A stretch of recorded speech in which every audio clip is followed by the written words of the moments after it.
The bodybuilder at its root is concerned with self-development through self-mastery. Everybody's on steroids. Everybody.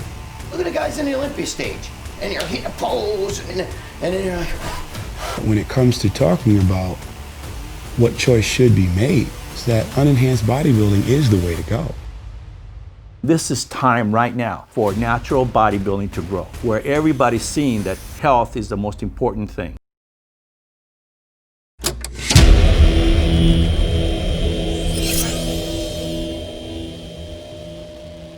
Do you think bodybuilding or fitness is a sport or a beauty pageant, as some people call it?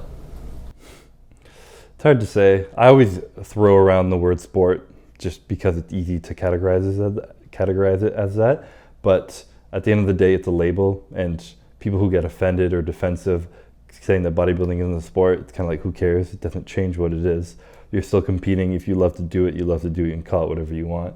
But you, at the end of the day, you are standing on stage and we're judging you how you look, and you're being judged based on looks, which is kind of a beauty pageant, but you're also training your ass off and working hard, and you have nutrition and training and effort put into it. So it could be a bit of both, you know? I don't get offended if you want to call it a beauty pageant. I'll take being called beautiful any day. With the new age of technology and social media, why do you still compete? Why is it important to you? Because you can be fit and be a social media personality and still get that same sort of appreciation that you would on stage for your efforts. I still compete because that's why I started all this. I didn't start competing so my social media would grow. I started competing because I love training, I love dieting, I love watching my body change and pushing myself to new limits every time. Like, I have a rule I tell myself every single show: you can't be leaner, no matter how lean you were last time. And it's scary getting into prep thinking that, and it's hard, but it's something that drives me every single time, and I love pushing my body to those limits, seeing how far I can go, how much I can change, and just really pushing myself to a very competitive level. Because, I mean, social media and having fame, or whatever you call it, the following and all that stuff, it comes as a bonus, but what I love to do is compete and train, and I would do it if nobody was watching me. Do you think men's bodybuilding will slowly fade away like women's bodybuilding, and classic physique and men's physique will take over? No, I don't think bodybuilding's ever going to go anywhere. I don't think it's dying or been dying or will die. But I think classic physique, maybe even men's physique, will even out with it a little bit more. They'll catch up as they're growing very quick.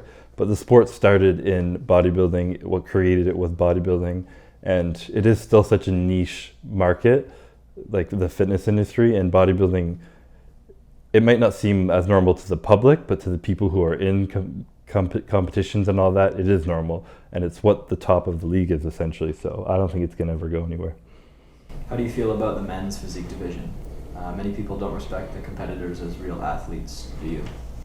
I respect everybody who competes as a real athlete, of course, because I've seen everybody work. We all diet hard, we all train hard, make sacrifices year round.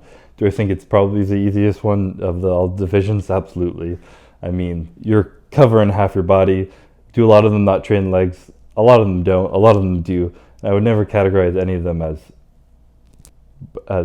whatever, people who aren't working hard, anything like that. But it can have the exceptions where just having some good genetics and being able to put on muscle easy allows you to kind of coast through it. But I also know a lot of men's physique competitors who train their ass off and are very strong. So, every division is going to have its mix of athletes.